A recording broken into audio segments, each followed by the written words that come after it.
Assalamu alaikum, dear students. This is Asad Abbas, and I am your science teacher. Dear, today our topic is speed.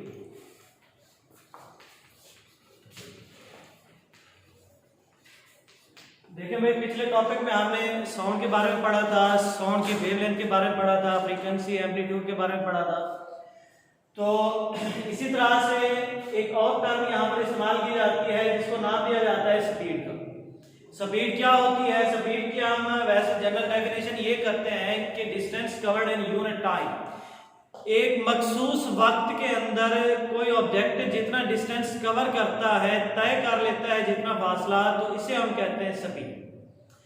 क्योंकि हम waves की ही बात कर रहे हैं तो यहाँ पर हम स्पीड ऑफ वेव कहेंगे।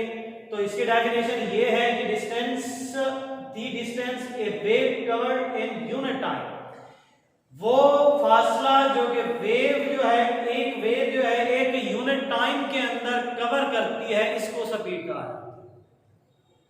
दोबारा देखें कि distance A wave cover in unit time के वो फासला जो एक वेव जो है एक सेकंड के अंदर या एक यूनिट टाइम से मुराद ये है कि एक मखसूस टाइम के अंदर करती है, तो उसको हम कहते हैं speed of wave. Speed of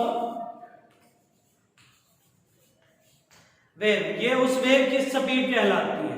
जबकि आप स्पीड की बात कर रहे हैं तो स्पीड एक स्केलर क्वांटिटी है। इसका जो फॉर्मूला हम इस्तेमाल करेंगे यहाँ पर कुछ इस तरह से है कि v स्पीड को शो करती है v is equal to distance divided by time. इससे मुराद ये है कि एक मखसूस वक्त के अंदर आप जितना जो है डिस्टेंस कवर कर लेते हैं वो स्पीड।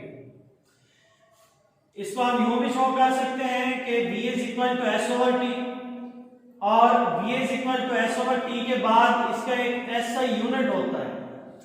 क्योंकि आपको याद होगा इससे पहले वाले जो टॉपिक हमने किए उसमें हमने वेवलेंथ का भी यूनिट पढ़ा था, एम्पलीट्यूड का भी यूनिट पढ़ा था, इसी तरह से हमने फ्रीक्वेंसी का भी यूनिट पढ़ा था। अगर आपको याद हो तो मैंने यूनिट के साथ एक लफ्ज ऐड किया था जिसको जो था SI।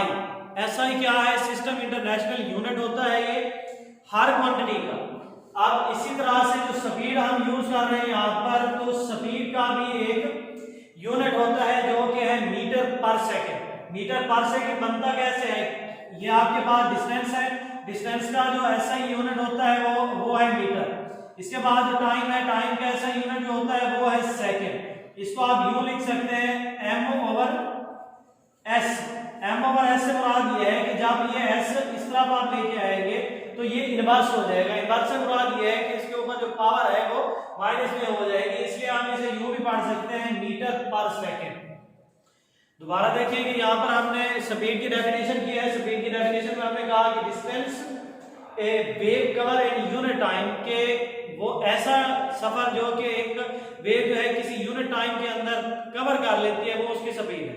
इसके बाद हमने उसका फॉर्मूला पढ़ा। फॉर्मूला पढ़ने के बाद उसका हमने यूनिट जो है यहाँ से डिराइव किया, यूनिट लिखा हमने मीटर पर सेकंड। यहाँ पर आपके पास एक शॉर्ट क्वेश्चन बनता है, डिफाइन स्पीड। ये एक्सरसाइज का शॉर्ट क्वेश्चन है, डिफाइन स्पीड। इसमें आप लोगों ने क्या करना है, इसकी डेफिनेशन लिखनी है। अब स्पीड जो है हर मीडियम की अलग होती है, हर मीडियम की स्पीड जो है अलग होती है। इसी तरह से मैंने यहाँ पर मुख्तलिफ मीडियम लिखे हैं। एक हमारे पास एयर है, एक वाटर है और एक जो स्टील है। एयर की जो स्पीड होती है वो है मीटर पर सेकेंड, सॉरी 330। इससे मुराद ये है कि 330 मीटर पर सेकेंड। अब इसी तरह से जो वाटर है, पानी जो है उसकी है 1500 मीटर पर सेकेंड के। पानी के अंदर जो स्पीड ऑफ साउंड होती है वो एक सेकेंड के अंदर 1500 मीटर का सफर कर सकती है। इसके बाद स्टील जो है, स्टील की कितनी होती है? ये है 6,000, मतलब कि 6000 मीटर पर सेकेंड। ये हमने यहाँ पर 3 मीडियम लिखे हैं, तीनों की स्पीड जो है ये मुख्तलिफ है। इसी तरह से एक और टॉपिक यहाँ पर ऐड करते हैं कि ये है relationship of speed, wavelength and frequency. ये एक रिलेशन आता है आपके पास, ये वैसे भी पूछ लिया जाता है कि right relation between speed, frequency and wavelength.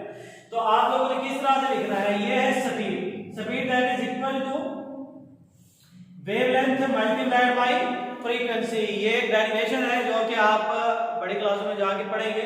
इसको आप इस तरह से भी लिख सकते हैं, v that is equal to, ये आपके पास वेवलेंथ है। वेवलेंथ आपने पिछले टॉपिक में पढ़ी थी कि उसका जो साइन है हम लैम्डा यूज करते हैं, और मल्टीप्लाइड बाय है आपके पास फ्रीक्वेंसी। इसको आप यूं भी लिख सकते हैं, v is equal to f multiplied by f। अगर यहां पर कोई सी दो क्वांटिटीज जो है अननोन है, मिलकर आपके पास ये वाली और ये वाली जो है गिवन है, और ये फ्रीक्वेंसी जो है f जो है ये अननोन है, आपको फाइंड करनी। तो आप किस तरह से फाइंड कर सकते हैं, इसी फॉर्मूले को थोड़ा सा मजीद जो है रीअरेंज कर दें। ये हो जाएगा v divided by wavelength that is equal to f। इस फॉर्मूले से आप लोग क्या कर सकते हैं, फ्रीक्वेंसी जो है फाइंड आउट कर सकते हैं। इसी तरह से अगर आपने वेवलेंथ फाइंड करनी है तो वेवलेंथ भी आप कर सकते हैं, v over f that is equal to lambda. Lambda stand for wavelength. ये तीन फॉर्मूले आप लोगों ने याद रखने हैं।